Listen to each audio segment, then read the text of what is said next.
The most disturbing thing about Schulmädchen-Report, was Eltern nicht für möglich halten, is not only what appeared on the screen, it is the way the film tried to make its business look like a public service. The title promised parents shocking truths about schoolgirls. The film presented itself as a report. Its opening suggested that young women were finally speaking honestly about sex, while adults preferred not to listen. But behind that serious tone stood a commercial plan built around a book of alleged interviews, young performers, carefully chosen scandal, and a title designed to make every parent wonder what their own children might be hiding. The film arrived in West German cinemas on October 23, 1970. It was directed by Ernst Hofbauer and produced by Wolf C. Hartwig for Rapid Film GmbH in Munich. It had a running time of 90 minutes. The FSK eventually approved it only for viewers aged 18 and over, after changes had been made. Some visible sexual movements were removed. The film was cut, restricted, and still became a major success. That was the first paradox. The censors treated it as dangerous enough to control. The audience treated it as something they had to see. According to published figures, more than 6 million people watched it. Other accounts put the number above 7 million. A film that was supposed to warn parents became one of the biggest commercial successes of the German sex film wave. And the story behind it was even more complicated than the advertising suggested. The project was based on a book by Günther Hunold. The book was presented as a collection of interviews with schoolgirls between 14 and 20 years old. Hartwig secured the rights for 30,000 German marks. Soon after, the interviews were turned into a film that mixed staged scenes with the appearance of documentary evidence. That appearance mattered. The word report gave the production a shield. It sounded less like entertainment and more like investigation. It suggested that the film was not inventing its material, but exposing something that already existed. Viewers were not simply being invited to watch sexual situations, they were being told that they were learning the truth. But how much of that truth was actually documented? That question followed the entire series. Later descriptions of the production said that the films used a mixture of real and staged street interviews. The sexual scenes themselves were not documentary recordings, they were performed. The serious voice, the interview format, and the language of social concern helped turn commercial sex cinema into something that could be sold as education. Ernst Hofbauer directed the first film. Gunther Heller wrote the screenplay. Walter Boos served as assistant director and editor. Klaus Werner was responsible for the camera, and Gert Wilden wrote the music. The production was handled by Rapid Film GmbH, with Ludwig Spitaler listed as production manager and Fred Zenker as location manager. Constantin Film took care of the initial distribution. These names are important because the film was not an accidental scandal. It was a carefully organized production. The book supplied the basic concept. Hartwig supplied the money and the commercial strategy. Hofbauer shaped the material for the screen. Heller turned the alleged interviews into a dramatic structure. The actors and actresses gave the scenes a human face. The distributors placed the finished film before a public that had already been prepared by the title. The film began with young people in Munich's Leopoldstrasse. A female voice introduced them as the girls of today. The voice claimed that young women were more honest with themselves than adults. At the same time, the film referred to the sexual report by Günther Hunold. The name of Kurt Sielmann also appeared in the background of the project. He was described as an educator and former director of the Munich Youth Welfare Office, and he had written the afterword to Hunold's book. This framing gave the film a respectable entrance. It did not begin by openly admitting that it wanted to shock the audience. It began by talking about honesty, education, and the distance between parents and children. The message was clear. Adults believed they understood young people, but the film claimed that they were wrong. Then the production moved from the language of investigation to the language of spectacle.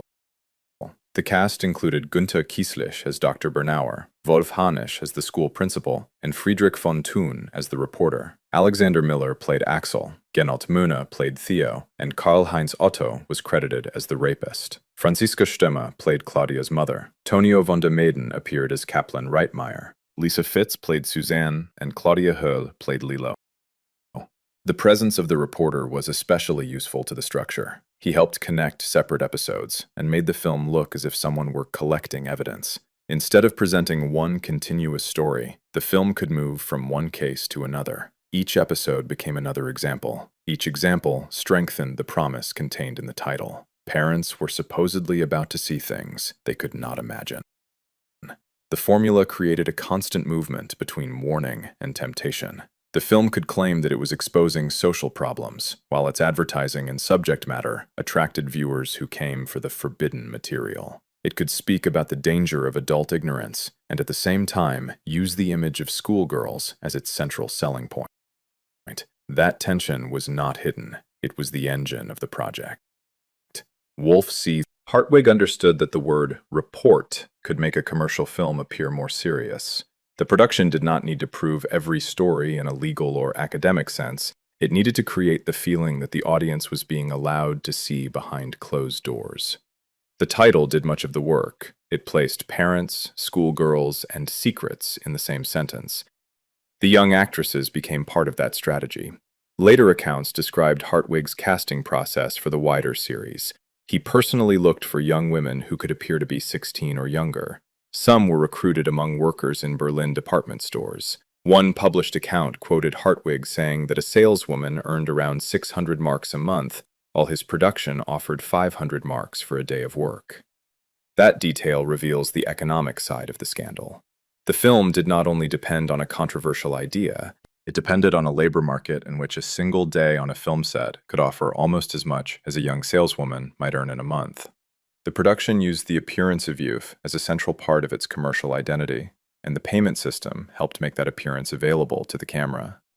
The film's defenders could point to the performers' contracts and to the adults involved in the production, but the deeper problem was the image being sold.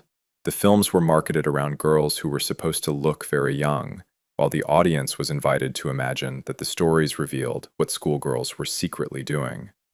That was where the language of education became uncomfortable. The film could call itself an investigation, but its commercial appeal depended on the same forbidden curiosity that the title claimed to examine. The actors who appeared in the film later had to live with that connection. Lisa Fitz, who played Suzanne, and Jutta Speidel, who was associated with the production and later coverage, were both still under 20 in 1970. Later in life, their offices did not want to discuss the film for a 50th anniversary report. Friedrich von Thun, who played the reporter, also declined to make a statement on the subject. That silence became part of the film's later history. In 1970, the production used young faces to create the sense of immediacy. Decades later, some of the people connected with it preferred not to return to the subject. The film had been sold as a revelation about young women. For the performers, however, it became an early professional credit that could follow them long after the commercial success had passed. The contrast was sharp. Hartwig could remember the film as a successful business idea. The production company could point to the box office. The audience could remember the scandal. But the performers had to carry the association between their names and a film built around sexualized images of schoolgirls.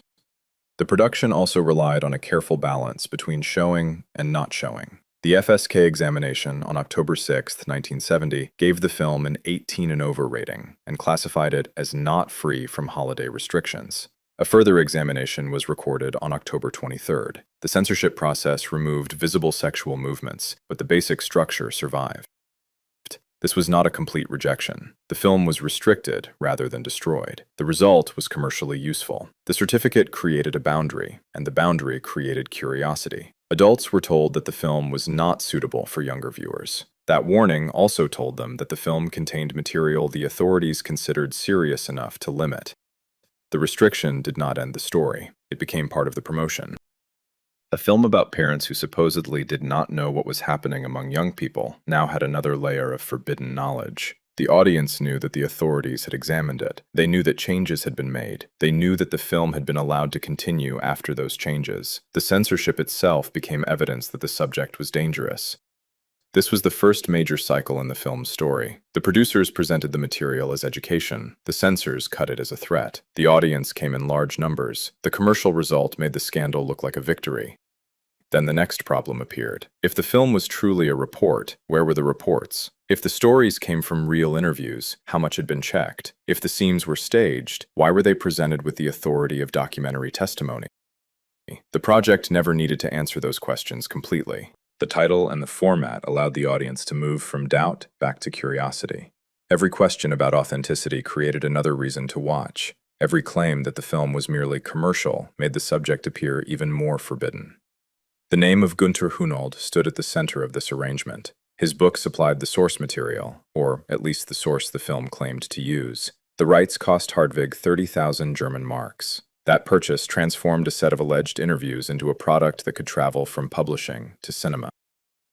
The film did not remain a single experiment. It became the first part of a series. Ernst Hofbauer directed most of the later installments as well. The format could be repeated because the formula was simple: a serious title, a report-like structure, young performers, sexual episodes, and the suggestion that the film was revealing facts parents would rather not know.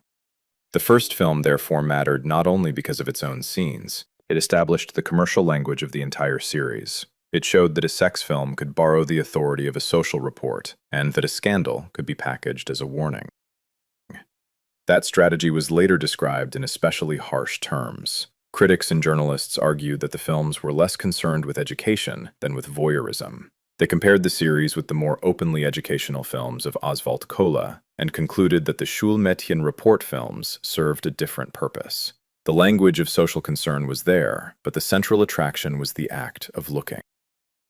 The difference was visible in the structure. A real educational film would normally explain its subject, place it in a social context, and give the viewer information. The Schulmädchen-Report approach offered cases, images, and shock. It moved quickly from one story to another. It made the audience feel that it was collecting secrets rather than studying a social problem. The film's greatest success came from this uncertainty. Was it a warning to parents? Was it an exploitation film? Was it a pseudo-documentary? Was it a product of the sexual revolution? The answer changed depending on who was speaking. Hartwig could emphasize authenticity. Critics could point to voyeurism. The censors could focus on visible sexual movements. The public could simply buy a ticket. And the public did buy tickets. The first Schulmädchen-Report became an export product. In 1971, it reached cinemas in Sweden, Denmark, and Japan. In 1972, it appeared in Belgium. In 1973, it reached Italy under the title Rapporto sul comportamento sessuale delle studentesse. In 1974, it was shown in France and Australia. A West German film built around the question of what parents could not imagine had crossed national borders and become an international commercial product. That international success made the original claim even more ironic. The film presented itself as a look into a specific social world, but its real subject could travel anywhere. The title changed languages, the faces changed depending on the market. The basic formula remained the same. The production had found a subject that was easy to export: youth, secrecy, sex, and the fear that adults had lost control. By the time the film began its international life, its German reception had already created the model. A restricted film became a mass success. A project based on alleged interviews became a series. A production that used the vocabulary of education became associated with voyeurism. And a group of performers who helped create the film's image could later distance themselves from it. The most provocative part of the story is that none of these contradictions canceled the others. They worked together. The book gave the film a source. The reporter gave it a structure. The voiceover gave it authority. The young cast gave it its commercial image. The censors gave it a forbidden reputation. The box office gave it legitimacy. And the later silence of several participants showed that commercial success did not erase the discomfort surrounding the project. The story of Schulmädchen-Report is therefore not only a story about sex in cinema, it is a story about how a film can borrow the language of truth while selling the excitement of forbidden access. It is a story about how a producer can turn alleged interviews into a franchise. It is a story about how censorship can make a film more attractive instead of less. And it is a story about how performers can become permanently linked to an image created when they were still very young. The film wanted viewers to ask what parents did not know. Years later, a different question remained. What did the producers know about the power of that title, and how deliberately did they use it?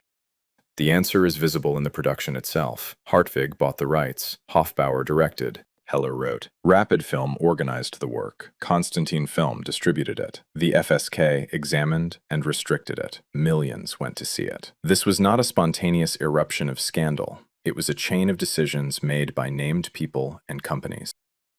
And once that chain was complete, the film no longer needed to prove that its stories were true. It only needed the audience to believe that they might be. In the end, Schulmädchen-Report, was Eltern nicht für möglich halten, was not remembered because it gave parents a reliable picture of young people. It was remembered because it showed how easily a film could borrow the appearance of truth and turn public anxiety into a commercial product.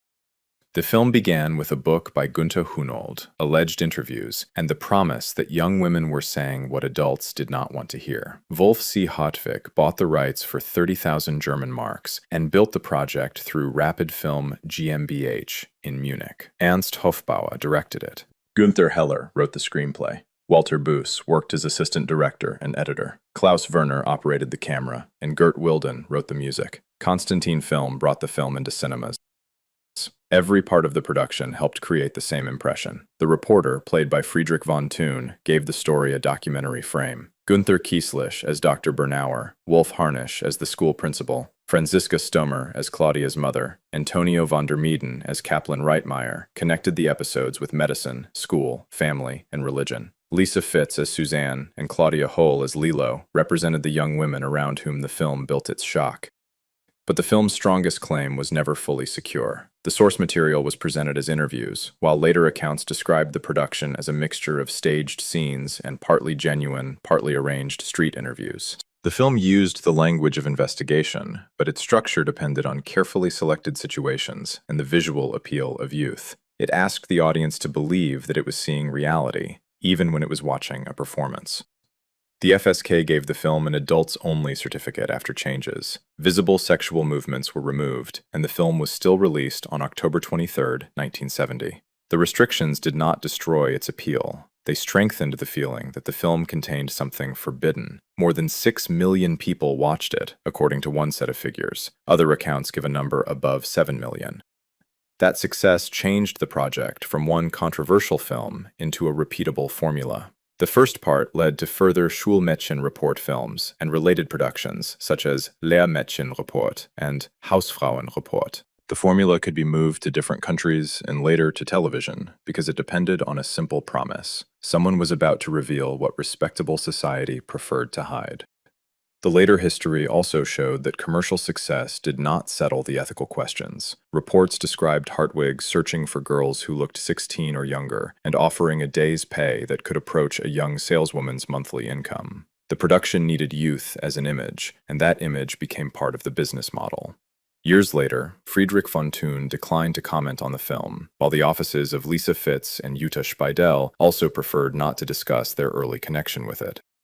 In 1977, the controversy continued when a shortened, small-gauge version, without the child abuse episode, faced action from the Stuttgart Ministry of Social Affairs. The Federal Review Board prohibited advertising for the disputed films. The question had moved beyond the cinema. It now concerned pornography, public morality, and the responsibility of those who presented sexualized material as social information.